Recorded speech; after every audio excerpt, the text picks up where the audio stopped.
Hi friends, I'm Felicia. Welcome back to my channel. So, a long time no see. That's just typical behavior of me, isn't it? How was your Christmas? Did you have a good Christmas? Did you have a good January? Are you having a good February? It's almost over. I'll zoom in a little bit here. Oh, my battery's gonna die. Okay, need to talk fast. So I just want to do a quick December, January wrap up because I do want to talk about the books. I read a lot of good things and I don't know how long my battery's gonna last, and I have a banana bread in the oven, so I thought I would film while I was waiting for that. The first book that I read in December was Spinning Silver by Naomi Novik. I listened to that on audio and it was pretty good. It follows quite a few different perspectives. There's 3 main ones and then 2 side characters that are just like a little bit. And the narrator did different voices for each of them, but a couple of them sounded the same, so it was kind of hard to follow. But I really enjoyed the story. It's kind of a Rumpelstiltskin retelling. If you're familiar with Naomi Novik, she kind of does an Eastern European fantasy setting. It's really good. I really enjoyed it. And then I wanted to read a Christmas book, so I reread A Cliche Christmas by Nicole Deese. I read that like 4 years ago, and it was okay. I didn't love it. I enjoyed it more the first time that I read it. I listened to that on audio as well. The audio narrator didn't sound right for the character, so I didn't like that. But the story also was kind of like, just my opinions on things have changed, so I've grown up. So I didn't enjoy that as much. That one's about a woman who is kind of like a Hallmark script writer queen, and she always writes Christmas scripts. And she goes home for Christmas and ends up putting a fundraiser play, and there's a hunky guy that burned her in the past, and can they overcome things and get back together again and whatever. It was good. Okay, and then the thing that I spent a lot of last year reading and finally finished on December 31st at 11 o'clock p.m. was The Count of Monte Cristo by Alexander Dumas, and I absolutely loved this book. Okay, this is like 1,200 pages, well, 1,400 pages, yeah, almost 1,450 pages, and I absolutely loved it. I was not bored, like, hardly ever, like maybe once or twice, but like this was so engaging. Absolutely loved the story, loved the writing, and the way that the author wove everything together and kept these threads going the whole book. It was just awesome, and I absolutely loved it.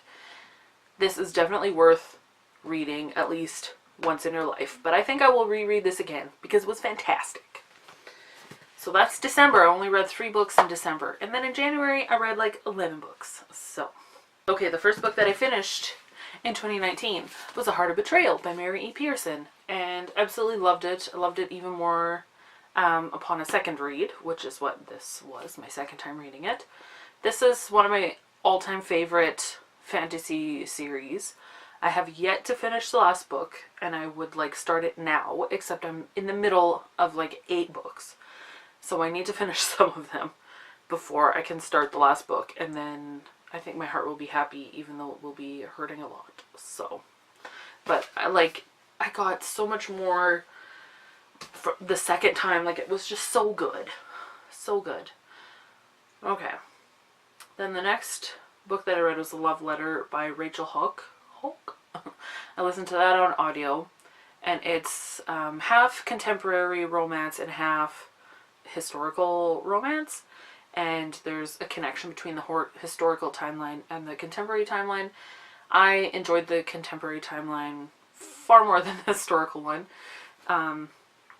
It follows a girl who's an actress, and her career is kind of floundering, but she gets this amazing opportunity with the script based on a love letter that the scriptwriter's great grandfather sent to, or wrote to someone and it didn't ever get sent, and he's just kind of made a what if scenario about the thing. And so they meet and whatever, and there's that, and then the historical timeline is the great grandfather that wrote the letter in, I think it's the Civil War time. I think it was the Civil War. And his relationship with the girl that he wrote the letter to. And yeah, I liked the contemporary part. The historical part was meh, but overall it was a good book, and I enjoyed it, and it had a really good ending. So if you like historical romance, or, you know, just Christian romance in general, you might like it. I don't know. I thought it was good. I'm just like racing the battery. Sorry if I'm talking too fast. Okay, then I read 2 graphic novels, which are actually just bind-ups of a webcomic that's on hiatus right now, and they're almost done, but they're on hiatus. Anyways, and that is Strong Female Protagonist by Brennan Lee Mulligan and Molly Ostertag. And so this is a webcomic graphic novel about a college-age girl who is a superhero, and her secret identity was revealed, her real identity, and she quit being a superhero and she just wants to live a normal life and go to college, but she still has superpowers and everything, and there's still all of that stuff going on in the world. And so I thought that was really interesting. I enjoyed the story for the most part. The second volume, I was kind of felt like it was spinning its wheels a bit. But other than that, I enjoyed it. Like, there was swearing and stuff, and some minor sexual content, I think, if I'm remembering correctly. Anyways, so yeah, it was pretty good. I kind of enjoyed it. Then I read I Owe You One by Sophie Kinsella. That's her latest book that just came out this month, and I got an arc of it through NetGalley. And it's the story of Fixie, and her family owns the shop, and she's trying to keep it afloat, even with her siblings that are losers and self-obsessed.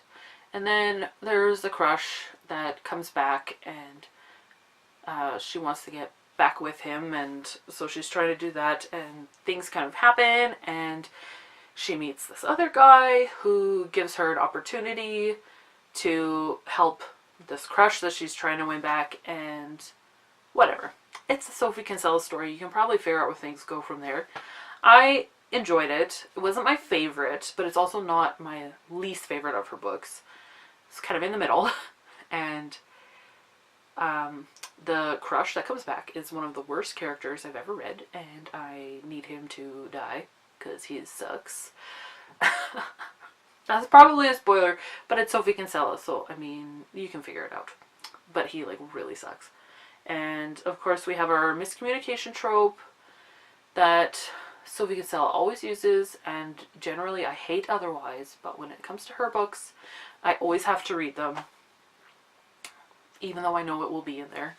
And I just had this thought when I finished it. I was like, are Sophie Kinsella books actually good, or are they just good because of the nostalgia factor for me? I don't know, but I still will read everything that she publishes. But yeah, middle of the road contemporary. I enjoyed it. It was a fun read. Okay, then the next one that I read, I finished reading The Four Loves by C.S. Lewis. This was a reread for me, and I started reading this like in May, around my birthday, and it's just his thoughts on the 4 different loves that there are, which are romantic, charity, friendship, and affection. Yeah. Anyways, interesting food for thought. I liked it. I don't know why it took me so blinking long to read it. I enjoy C.S. Lewis. Okay, then I read just the most randomest book. I totally picked this up on a whim, and it's I'll Be There For You, The One About Friends by Kelsey Miller. And this is just basically the backstory of the TV show Friends and how they came up with the idea, getting it into production, casting the actors, what the actors were doing before they were on the show, and then kind of how their lives changed after the show blew up, and how it blew up, and kind of just goes through each season. And I enjoyed it. Like, Friends isn't my favorite show, but I've watched it and I've enjoyed it, and there is something comforting about it for me. Like, even though sometimes I just really don't like it. You can ask me why I don't like it, but I like it, but I don't like it. Anyways, my thoughts aren't making sense because my battery's gonna die. But if you're a fan of Friends, or even just mildly enjoy it, like, I would recommend this book because it was interesting.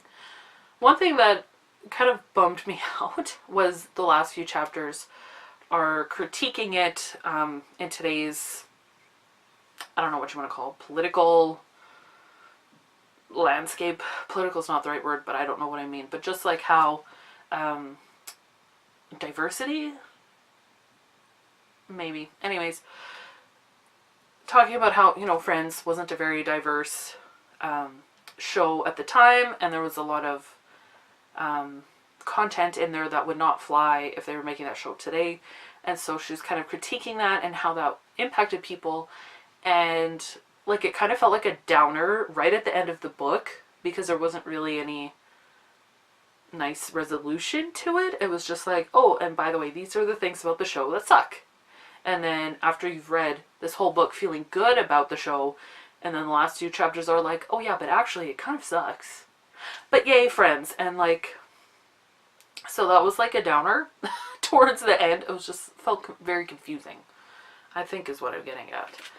But, I mean, yeah, good read if you like Friends. Or even if you just like TV shows. Or reading nonfiction. And then the last book that I read in January was The Astonishing Color of After by Emily X.R. Pan. And I totally picked that up. It wasn't on my radar at all, and I picked it up because my Reads with Friends group wanted to read it. And so, that one's about a Taiwanese, half white, half Taiwanese girl whose mom commits suicide, and she believes that the soul of her mother is turned into a bird, and the bird is trying to communicate with her, and so she's trying to figure out what the bird is trying to say to her. And all of that in with coping with her grief, and her dad go to Taiwan to meet her grandparents. She's never met her mom's parents before, and so they go, and she ends up staying there for a few weeks, and yeah, just kind of going through trying to figure out what the bird is saying to her, and grieving and all of that. And I was surprised, like, I was like, oh, this just sounds like another, my parent died, young adult, but it was actually really, I say that flippantly, I don't mean it flippantly, but, you know, just kind of like that, it's starting to feel like a trope already, but it was well done. Like, she wrote it very well. I thought that she depicted things in a realistic way, and it was solemn, but also it was realistic. Don't know what I'm getting at. And my favorite part about it was the setting in Taiwan. Don't know if I've ever read a book set in Taiwan before, and so I really enjoyed that aspect and that look into that culture, and how they go through the grieving process as opposed to like our Western Christian funeral things and the things that we do after someone passes away, to see what that culture does and how they deal with things. And I thought that was really interesting. And yeah, overall, it was good. Again, there's some young adult sexual awakening that is always there, right? Which is just typical. It wasn't over the top, but it was there. And the main character was sometimes annoying to me, but I did still want to know what was happening to her. So overall, I enjoyed it. And those are the books that I read in December and January, and I have been talking so fast and probably not explaining things well, but my battery still miraculously has not died. So that's all I have for today. So until next time, so long and thanks for all the fish, and hopefully it won't be another 2 months before I do another wrap up, and I'll make sure my battery's fully charged. Okay, thanks for watching. Bye.